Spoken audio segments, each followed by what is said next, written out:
You are now tuning in to Discover Your Potential with radio talk show host Dan Gilman, Cindy Gilman's son. So listen, participate, be inspired, know that you can discover your potential. Here he is, Dan Gilman. Welcome to Discover Your Potential. I'm your host, Dan Gilman, and I am so excited to have an extraordinary guest today. Dr. Yasmine Saad is an international best-selling author and top-rated New York City licensed clinical psychologist with a national and international reputation. And she has helped thousands of people transform their lives into one session by shifting their perspectives and providing actionable steps to help them find balance and well-being. Hi, Yasmine. It's so wonderful to have you here today. It's wonderful to be on your show, Dan. Thank you so much for having me. So today I'm going to talk about how to decode your thoughts and your emotions so that you can use them for your benefits. Because your thoughts and your emotion are really here to guide you. They can be not pleasant, but there's a way of decoding them that will be very useful because they're meant to be guide.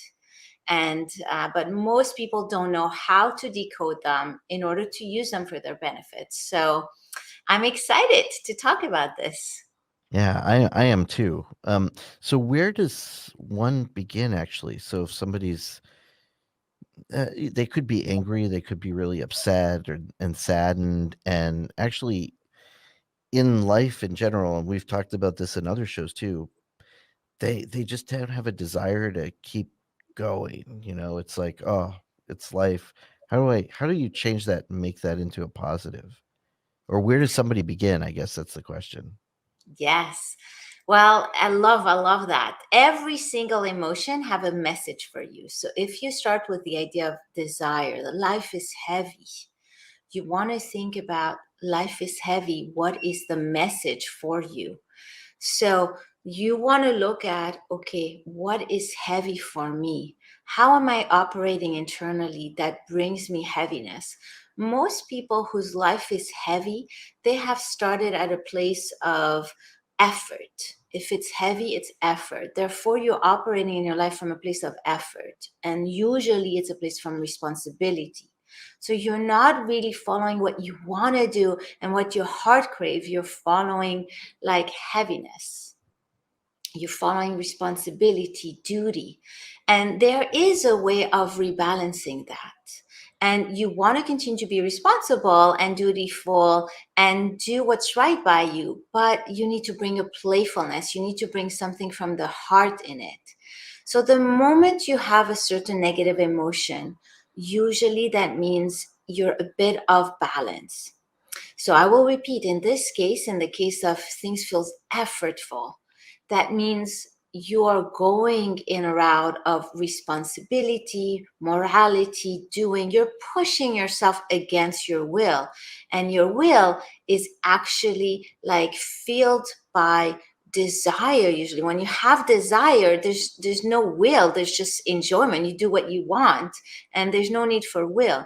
When you're pushed by will and effort, you made it heavy. You lost the playfulness of life. And so your outlook is something we want to look into. So the outlook is, are you focusing on the negative of something? Is there a way that you can ask yourself, this is here for me. What can I do about it? What can I do to transform this? How can I learn from it? Can you shift your perspective from heaviness, having to do effort, to growth, creativity, enjoyment? Because that is the other side. And the way you do it is by asking very simple question is, how can this be more light? So for example, I give an easy example. If doing dishes is too effortful and too heavy, what do you like? If you like music, can you put music? Can you do the dishes while singing and dancing? Can you introduce that? Your body will not naturally do it. You have initially to bring that upon you and get yourself used to reintroducing pleasurable thing in your life. And then you realize that, oh, doing the dishes can be fun. It doesn't have to be heavy. So that would be the first step, is changing it in the reality. The second step is realizing, okay, what is it about my psychology? What is it about this thing that I'm thinking internally that makes things heavy? What belief do I have that makes things heavy? And you want to look at both your relationship to going with your passion, going with your emotion. Maybe you're scared of going with your emotion. Maybe you feel it will have bad consequences. Therefore, you don't. And you just do what you have to do, or the responsible pieces. And so you want to look at those relationships and acknowledge where you stand, where you're at. And then you want to question, is that actually accurate? Can I not have what I want in an easy, playful way? And why not? And where is this coming from? And just asking yourself the question will bring distance between you and that thing. So instead of acting on the effort, now the moment you feel effort, you say, oh, I'm going into effort now. Okay, do I have to? And then you start questioning it and you start introducing another way. But this approach will bring you awareness and will bring you a way of not necessarily feeling things 100%, but a way of becoming aware. And when you are aware, you can definitely make changes. So that was a bit about effort. I'm happy to talk about any other emotion, anger, frustration, sadness, anyone you would be interested in, or any question you have about this.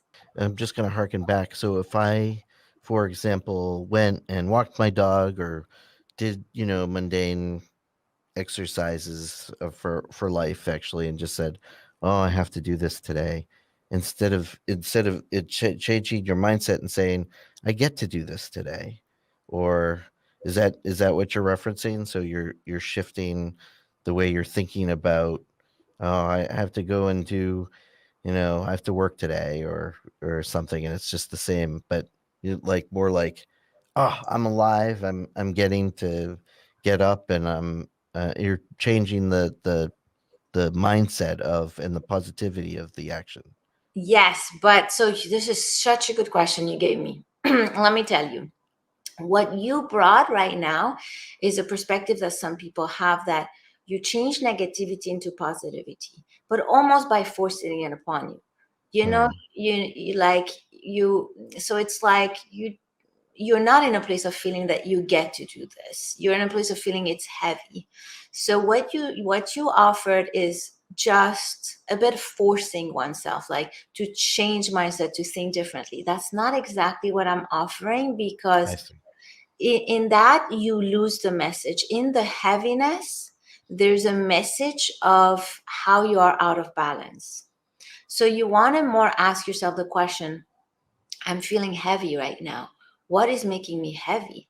Well, I'm Mm, approaching this as, oh, life is effort. I don't want to do this. Okay, well, what do you want to do? I want to have fun. Okay, well, can you introduce fun to this? So it's more an I inner see. work on connecting to this effortness, this feeling of effort. What is it here to show you about you and the way you walk into the world? And as you discover that, you rebalance. So it's very different, because here in the approach you gave me, which is a lot of people mindset approach, it's just Yeah. basically turning switch on, switch off, and you don't get to learn. There's something about you in there that needs to be made aware of, Mhm. learned, rebalance. I see. And how is that? It sounds like it's different than like NLP, which Yes, is okay. yes. What So would be the difference between that and NLP? Just curious, because a lot of listeners also have, connection with NLP potentially, or understand that. NLP is from the mind to the mind. It's using the mind you have to influence the mind you have. and it's at really the mind level. But it works beautifully because we have this beautiful engine called the mind, and it's very, very effective. But what it doesn't have, it doesn't connect you to the essence of you. So the method that I offer, I actually call it You See You. It's about uncovering, connecting, and untangling what is happening in your mind, your body, and your life, so that you end up connecting to you and moving forward in a more powerful way. So it's based on the premise that everything that you think and feel comes from deep within you and has been encoded by either your body, your mind, or different parts of you. And if you decode it back, it connects you to who you are at the core. And our journey is to discover who we are at the core. And it's based on the premise that every single thought, every single emotion, every single body pain is calling your attention for rebalancing yourself so that you can live a fulfilled and beautiful life. Mm-hmm. And it's based on quantum physics.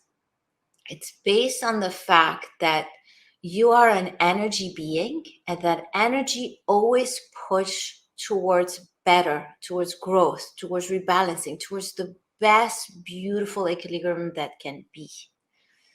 And so your thoughts are a product of that and are energy frequency. Your emotion are energy frequency, and they're meant to showcase something. And if you do the work backwards, you'll connect to the essence of your being. And so it's a philosophy that a lot of body, mind, spirit practitioners have, that every single ailment you have is actually here to rebalance you. It's actually here to help you out.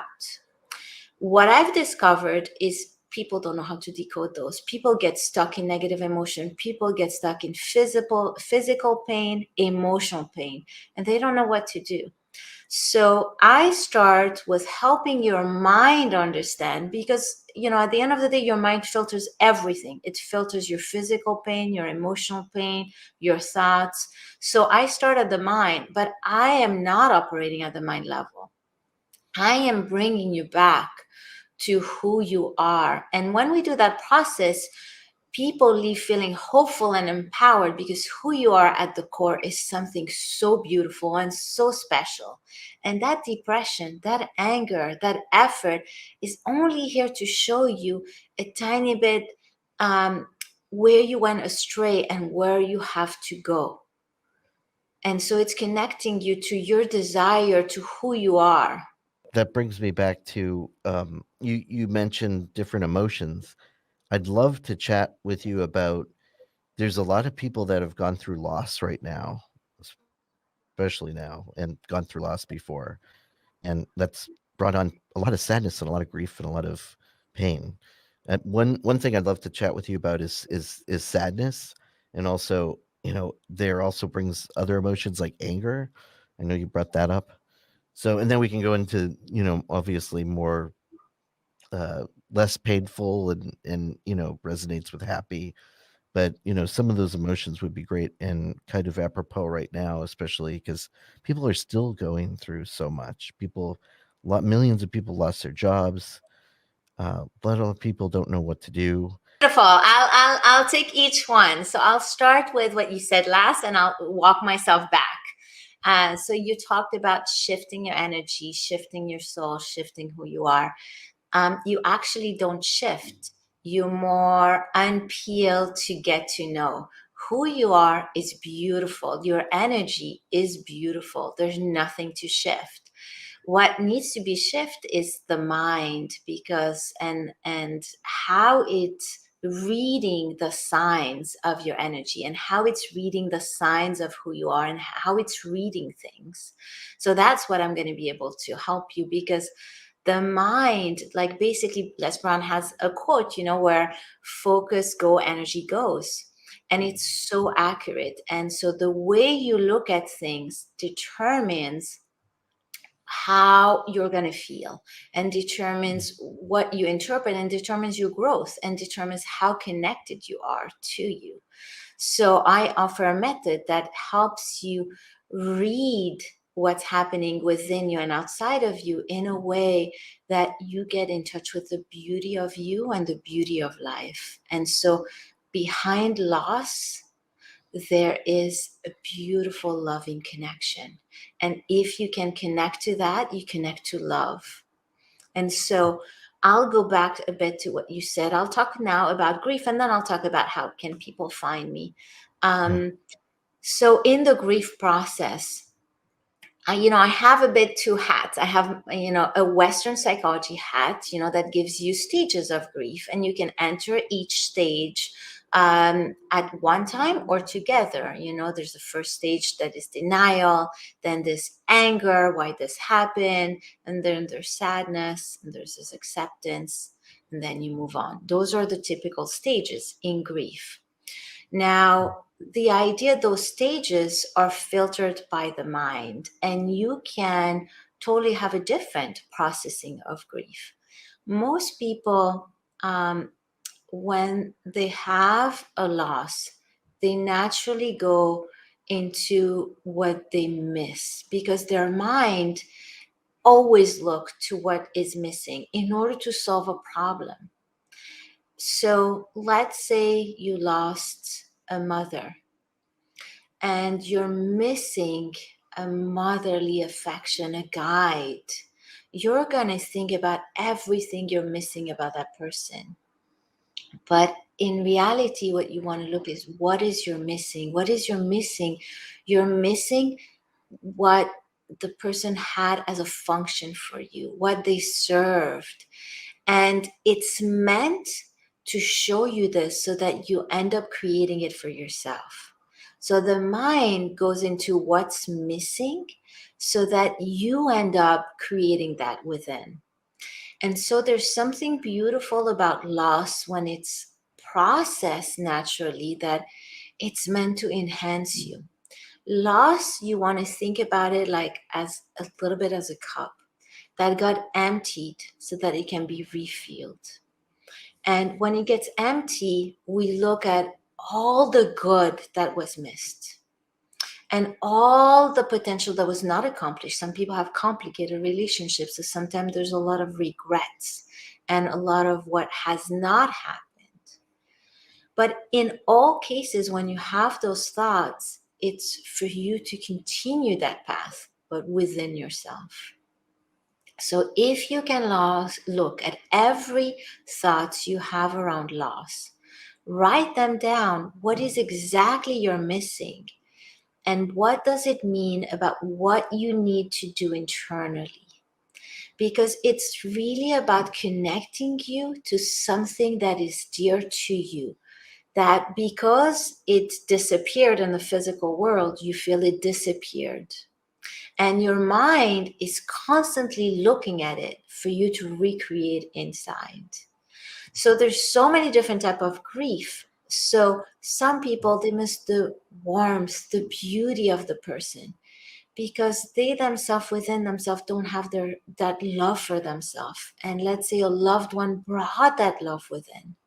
And so they keep missing it because it's what they need.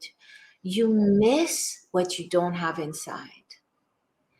And so I'll give you an example. So I lost my father a few years ago, and it was the most beautiful grief that could be, because I was so at peace with who he was, our relationship, and I have so internalized who he is that I don't really experience loss, although he's no longer here. And I don't think about him, but he's always there somehow. And like, it's almost like he lives within me. And in that process of him living within me, I don't miss him. He's there. He's so there, and he's so everywhere, because everything reminds me of him, but I don't think about missing. I think about the beauty, and I think about, oh, this is why he brought me this, and now I understand, and I have more and more and more love um, for him, and such a gratefulness for the relationship we had, because I've have looked at every single piece. I've have turned, what would I be missing? And I'm not missing anything, because I think I got the messages. I got everything he wanted to teach me. I got everything that he symbolized for me. And I am him and Mm. he's me. And it's such a beautiful way. And I wish every single person to have that. And it's a process you can absolutely do. When you miss, just that person brought you something that you have not built within yet. And your mind will keep having you focus on those pieces you're missing until you build it within you. That's beautiful. Yeah, I wish I had spoken to you after the loss of my mother.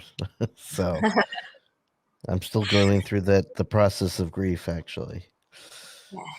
But I wanted to. I also, before I we run out of time today, I did want to speak about your book, Ignite the Hunger in You, and then go back to what we were talking about. But this is an incredible book, and thank you very much for gifting this to me. It's wonderful, and Dr. Yasmine Saad actually is gifting 4 other people this book as well. So if you email me at Cindy, I'm going to use my mother's old email address, but Cindy at cindygilman.com, we will gift you 4 lucky winners, a signed book, not only just a book, but a signed by Dr. Yasmine Saad. And it's incredible because I know there's just so many.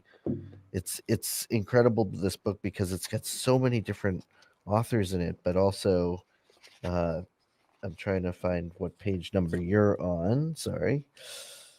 I think Uh, it's 181, because when that's we what I had the thought so summit too. for it, yes, I didn't know. Yes, So there yes. she is. It's amazing. So this book is absolutely incredible, and I know JB Owens there it is. JB Owens in Les Brown just had a summit actually not long ago that you were on. That is actually going to be on this network again. We're going to be showcasing pieces from it, and just an incredible read. And I love this book. So, but thank you so much for gifting this to me, and thank you for gifting it to so many people in the audience that absolutely need this right now. Oh, So, you're more than welcome. what an honor it was for you to be with not only Les Brown but JB Owen. It's incredible. Yes. And like, when you are embody who you are, you met people who operate at the same frequency. Les Brown really operates from the heart, and JB Owen too. And they really have a mission. JB has a mission of ignited 1 billion live, and making Les Brown an international best-selling author, being recognized in the way that he has not before. So it was really an honor to help both their mission and their purpose. So I love it. And in that book, my chapter, very briefly, is about giving great voice to who you are in light of those around you and not in spite. Because most people who have conflict see it as somebody did something to me and I'm going to show them. And they build themselves in opposition, in conflict. And by doing that, you lose a tiny bit the message that was there for you, which is that person is actually gifting you a lot of love by making you work so hard to showcase who you are.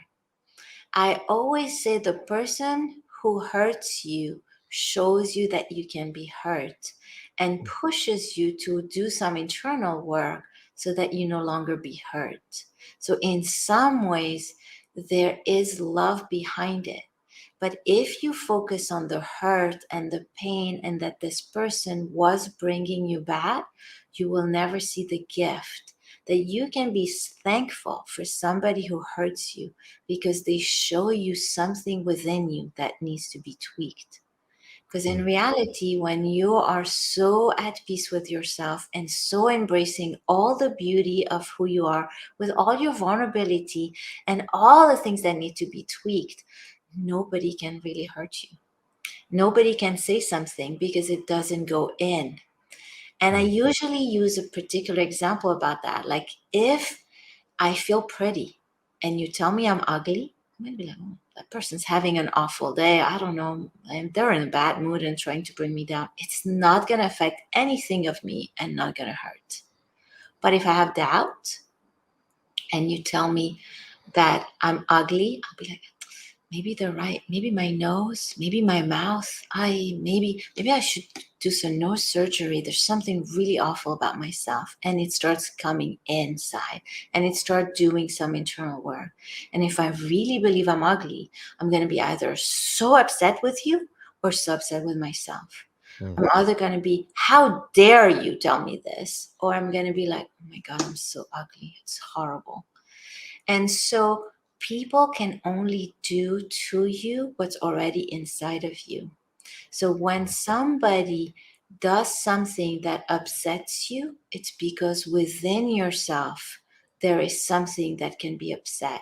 And it's showing you that and putting it to light for you to work on it. So I believe positive, negative events are all here to build you if you decide to look at it those ways. So I will leave your audience with that. That's wonderful. I was just going to ask you, what do you want to leave with the audience with? That's great. Thank you so much. Yeah, how can people reach you? What's the best way? I know your website is listed here. Is that the best way for people to reach you and book appointments? Yes, that will be the easiest way. So Mm. I do free, quick initial consultation, but I have a whole team of psychologists who I train because I cannot, meet all the demands. So I have hand-selected top psychologists. I train a lot of psychologists and I select the best and they come work in my private practice. So then I do a bit of a matching based on who you are, your personality, and what you're going through, and how open you are to Eastern, Western. I really tailor something for you so that you can move forward in power in the next step of your life. And we have a phone conversation where I share already a lot of what I'm seeing and what I'm thinking and the path ahead. And then, you go do the work with one of the psychologists in my practice, and I'm always behind. I'm always there in the background. I'm the magical force that's Okay. making sure everything works. So that's the way I'm doing it right now. And I also have a mastermind because I'm writing a book about decoding your thoughts and your emotion, taking each one of them. So I'm creating masterminds of people to go over it with me. Nice. And do you have a date when that's going to be published? Well, we're hoping for fall, but I'm very ambitious and I'm also working on TEDx. So Wow. I have to see how much I have, but hopefully the plan is the fall for the book. So that's the plan so far. Great. Excellent. Well, thank you, Dr. Saad. I'm so blessed to have you on this show, and I'd love to have you again because people need your inspiration and just your help, really, and guidance.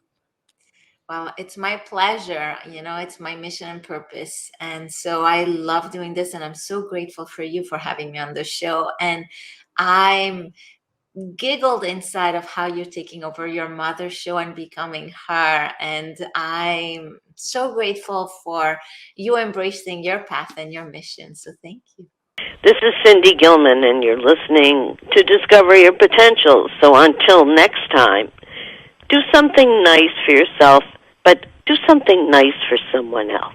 In every way, every day, I need less of myself, I need more him,